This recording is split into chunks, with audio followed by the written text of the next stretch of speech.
Jadi saya di sini tuh ingin mempresentasikan tentang struktur trust tower dengan menggunakan software VIP. Di sini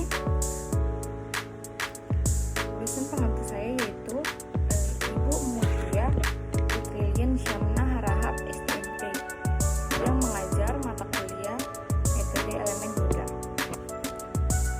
Jadi di sini sebelum kita masuk ke dalam pembahasan, di sini saya membuat topik pembahasan, yaitu yang pertama itu ada studi kasusnya, yang kedua itu ada gambar 2D dengan civil 3D, dan kemudian pemrograman dengan aplikasi VIP. Jadi di studi kasus ini saya mengambil dari website karena saya tidak menemukan trust tower yang dekat dari rumah saya, jadi saya mengambil studi kasus itu melalui website online. Di sini ukuran yang saya gunakan yang itu 390 dikali 390 mm dengan panjang 2000 mm dan kapasitas beban itu 300 kg. Untuk bentuknya itu persegi. Berikut ini adalah gambar visual dari studi saya. Jadi gambarnya ini memperlihatkan nomor join, elemen, panjang dan juga ukuran truss tersebut. Jadi di sini di sebelah kiri, kotak sebelah kiri ini merupakan koordinat tiap join saya. Kemudian yang di kotak sebelah kanannya ini material yang digunakan itu baja. Kemudian join yang ada pada truss saya itu 10 dan elemennya itu ada 17. Dan jarak dan satuan jarak yang saya pakai itu milimeter.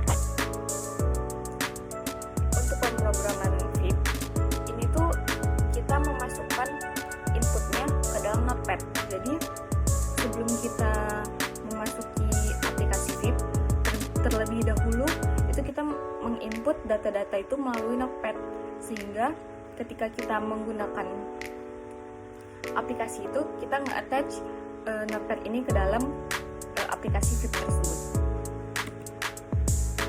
Nah, di sini tuh yang pertama itu kita membuat VIP bintang-bintang. Itu menandakan bahwasannya itu judul daripada file yang kita gunakan di notepad tersebut.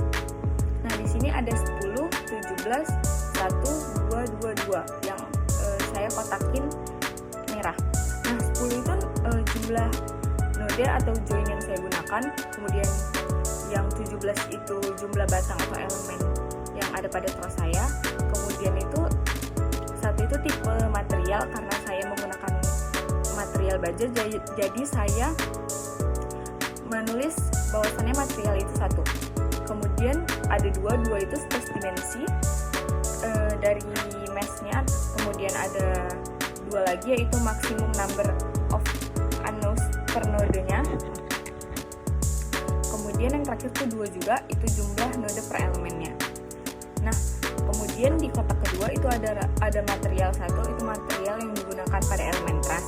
Kemudian ada syntax truss. Jadi syntax truss ini merupakan jenis strukturnya. Nah, kemudian di bawah truss itu ada syntax elastic isotropic. Nah, elastic isotropic ini itu merupakan modulus elastisitas dari material tersebut. Setelah syntax elastic isotropic, kemudian ada cross section. Jadi cross section ini merupakan luasan dari permukaan elemen struktur tersebut. Nah, koordinat yang saya tandain tersebut ini didapatkan dari gambar yang saya kerjakan pada aplikasi Civil 3D. Dari aplikasi tersebut kita mendapatkan koordinat dari setiap titik-titik join yang ada pada gambar saya. Nah, untuk kolom 1 itu nomor nodenya. Kemudian untuk kolom yang kedua itu merupakan increment to next node. Dan kolom ketiga itu koordinat untuk nilai X, dan kolom keempat itu koordinat untuk nilai Y. Nah, di bawah koordinat ada kotak merah yaitu elemen, dan elemen ini merupakan data dari elemen struktur yang ada pada truss kita. Nah, di kolom pertama itu merupakan nomor batang yang ada pada truss. Kemudian untuk kolom kedua yang isinya itu 1, satu semua itu merupakan increment for node number. Dan untuk kolom ketiga itu merupakan jenis material, karena material yang saya gunakan satu, jadi dari semua kolom ketiga itu saya tulis satu. Kemudian itu ada kolom keempat. Kolom keempat itu merupakan node awal. Dan yang terakhir itu ada node kelima, itu adalah node akhir. Nah, berikutnya itu pada kotak merah pertama itu adalah boundary restraints. Nah, pada kolom pertama itu merupakan nomor node yang ada pada truss saya. Kemudian untuk kolom kedua, ketiga, dan keempat itu merupakan jenis peletakan yang ada pada struktur truss saya. Jadi node-nya di sini tuh 001 itu untuk truss roll, kemudian 011 itu untuk sendi, dan 111 itu untuk jepit. Nah, yang saya gunakan di sini 011 karena gambar saya itu merupakan struktur truss sendi. Kemudian itu ada force. Force ini merupakan data gaya luar yang bekerja pada kolom pertama. Dan pada struktur truss saya itu terdapat pada join 9 dan 10. Jadi nomor join ini terdapat pada gambar yang sebelumnya diperlihatkan. Nah, untuk gaya luar yang bekerja itu senilai min 2,6. Kemudian berikutnya itu ada displacement all, stress all, dan react all.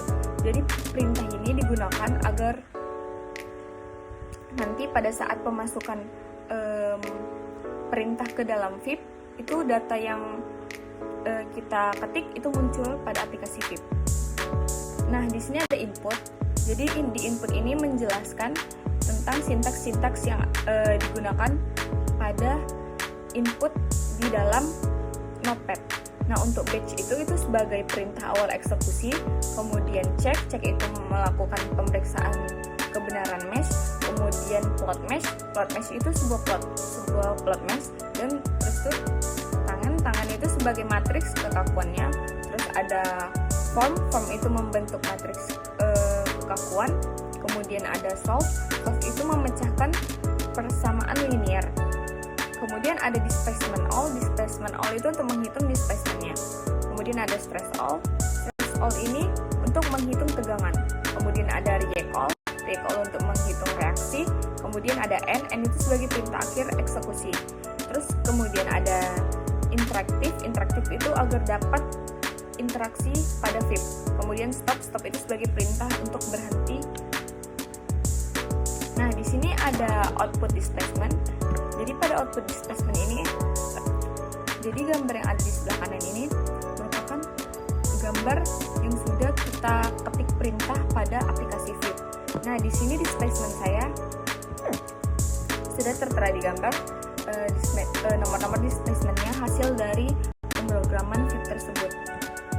Nah, di sini ada output reaksi peletakan saya. Kemudian berikut adalah output gaya-gaya dalam. Itu saya tandai pada force. Berikut ini adalah daftar pustaka yang saya gunakan sebagai referensi untuk mengerjakan struktur truss menggunakan aplikasi VIP tersebut.